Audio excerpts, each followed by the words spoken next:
அதிமுகன்றது திமுக மாதிரி ஊழல் ஆட்சி நடத்தி குடும்ப கட்சி நடக்கல. எனக்கு வந்து ஜாதி பத்தியும் மதம் பத்தியும் பேசுறதுக்கு பெருசா விருப்பம் இல்லை. ஏன்னா நான் புரட்சி தலைவர் அம்மா வழியில வந்தவன். இந்த இயக்கத்தை பத்தி பேசுறதுக்கு திமுகல இருக்கிற யாருக்குமே அருகதை கிடையாது. உங்களுக்கு தெரியாதா தமிழ்நாட்டுல இன்னைக்கு கஞ்சா எவ்வளவு வளர்ந்துருக்குன்னு? அந்த கஞ்சா வழக்குல யார் இருக்காங்கன்னு அவங்க நேரம் நல்லா இருந்தா இன்னும் 2 வருஷம் திமுக ஆட்சி ஓடும். அவர் நியூஸ் சேனல்ல பேட்டி கொடுக்குறாரு, எங்களுக்கு ஆதரவா பேசிக்கிட்டு இருக்காரு. அதனால இன்னும் கடுமையா நடவடிக்கை எடுக்கிறாங்க. அந்த கஞ்சா கேஸ்ல உள்ள போனவர் யாருக்கு நெருக்கமா இருந்தாரு? இன்னைக்கு வந்து அமைச்சரா இருக்கிற உதயநிதிக்கும் அவரோட குடும்பத்துக்கும் நெருக்கமா இருந்தாங்க. அவங்களையே விசாரிக்கல. அரசியல் தெரியாம பேசுறாங்களான்னு எனக்கு தெரியல. ரகுபதி அவங்களோட அரசியல் ஆரம்பிச்சதே அதிமுகல தான். இங்க இருந்து போனவங்கெல்லாம் தாய் வீட்டு பத்தி தப்பா பேசுறதே தப்பு. அதிமுகன்றது திமுக மாதிரி ஊழல் ஆட்சி நடத்தி குடும்ப கட்சி நடக்கலை. நாங்கள் மக்களுக்காக நல்லாட்சி கொடுத்தவங்க, மக்களுக்காகவே ஒரு இயக்கத்தை, இந்த இயக்கம் குடும்பமாக இருந்து மக்களுக்காக செயல்படுது. இந்த இயக்கத்தை பற்றி பேசுறதுக்கு திமுகவில் இருக்கிற யாருக்குமே அருகதை கிடையாது. இது பிளவுபடாது. போக போக இன்னும் எவ்வளோ பலமாக இருக்கு, எவ்வளோ பெரிய கட்சியாக வரும், திமுகவோட கதி கலங்க வச்சு ஆட்சியை எவ்வளோ பலமாக அமைக்க போறோன்றது இன்னும் 2 வருஷத்துல பார்க்க போறோம். அவங்க நேரம் நல்லா இருந்தா இன்னும் 2 வருஷம் திமுக ஆட்சி ஓடும்.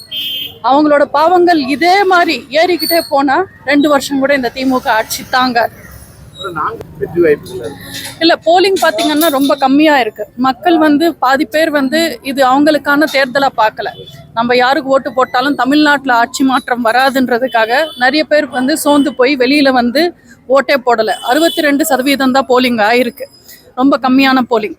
மக்கள் எதிர்பார்க்கறது கூடிய சீக்கிரம் சட்டமன்ற தேர்தல் வரணும், ஆட்சி மாற்றம் வரணும்னு காத்துக்கிட்டு இருக்காங்க. நீங்க பாருங்க, சட்டமன்ற தேர்தல் எப்போ வந்தாலும் போலிங் இனிமே 80% உயர்ந்து காட்டும். இந்த தேர்தல் பொறுத்த வரைக்கும் நாங்க 2021 விட கடுமையா உழைச்சிருக்கோம். மக்களோட எதிர்பார்ப்புகளும் மக்களோட எழுச்சியும் நல்லா இருந்தது. ரிசல்ட் வெயிட் பண்ணி பார்ப்போம். சவுக்கு சங்கர் கஞ்சா வழக்குல கைது பண்ணிருக்கேன். அதே போல அவர் நான் அந்த கோவை சிறையில தான் இறந்துருவேன் அப்படின்னு சொல்லிட்டு வாய்ஸ் மெசேஜ் அதான் போலீஸ் அரெஸ்ட் பண்ணி போகும்போது கேஸ் நடந்துகிட்டு இருக்கு, விசாரணையில இருக்காங்க. அவங்களுக்கு வந்துட்டு இப்போ கேஸ் விசாரணையில இருக்கும்போது நான் எதுவும் பதில் சொல்ல முடியாது. விசாரணையில இருக்கு. கண்டிப்பா அவருக்கு தேவைப்படுற ஆதரவு உண்மை இருந்தா நாங்க வந்து கண்டிப்பா அவருக்கு ஆதரவா நிற்போம். அவர் மேலே கஞ்சா வழக்குன்றாங்க. தமிழகம் முழுவதும் கஞ்சா அதிகரித்திருக்குங்களா? உங்களுக்கு தெரியாதா தமிழ்நாட்டுல இன்னைக்கு கஞ்சா எவ்வளவு வளர்ந்துருக்குன்னு?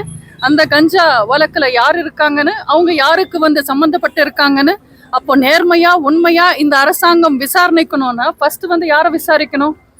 அந்த சையத் பாஷா அந்த கஞ்சா கேஸ்ல உள்ள போனவர் யாருக்கு நெருக்கமா இருந்தாரு?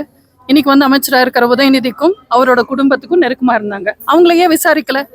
ஏன் 100 கிராமோ 10 கிராமோ இருந்தது இல்ல இருந்ததா சொல்ற சவுக்கு சங்கரை தான் விசாரிக்கணுமா? எவ்வளவோ வந்து குஜராத்ல பிடிச்சிருக்காங்க, அவரை கையுங்காலுமா பிடிச்சிருக்காங்க. தமிழ்நாட்டுல கண்ணுக்கு முன்னாடி வந்து ஸ்கூல் முன்னாடி, காலேஜ் முன்னாடி, கோவில் வாசல் முன்னாடி எல்லாம் கஞ்சா வித்துக்கிட்டு இருக்காங்க. இதுக்கெல்லாம் விசாரிக்காத போலீஸ் வந்து இந்த விஷயத்துல மட்டும் எதுக்காக? அவர் நியூஸ் சேனல்ல பேட்டி கொடுக்குறாரு, எங்களுக்கு ஆதரவா பேசிக்கிட்டு இருக்காரு. அதனால இன்னும் கடுமையா நடவடிக்கை எடுக்கிறாங்க. பார்ப்போம்.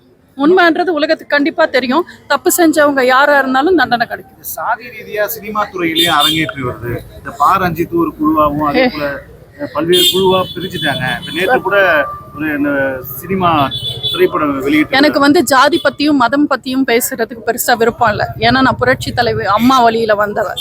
சினிமா வந்துட்டு எந்த ரீதியிலையும் சுதந்திரமா செயல்படாது திமுக ஆட்சி காலத்துல. நீங்க பாத்தீங்கன்னா அதிமுக ஆட்சி காலத்துல யார் படம் ரிலீஸ் ஆகுது, யாருக்கு தியேட்டர் வேணும்ன்றது அரசாங்கம் தலையிடாது.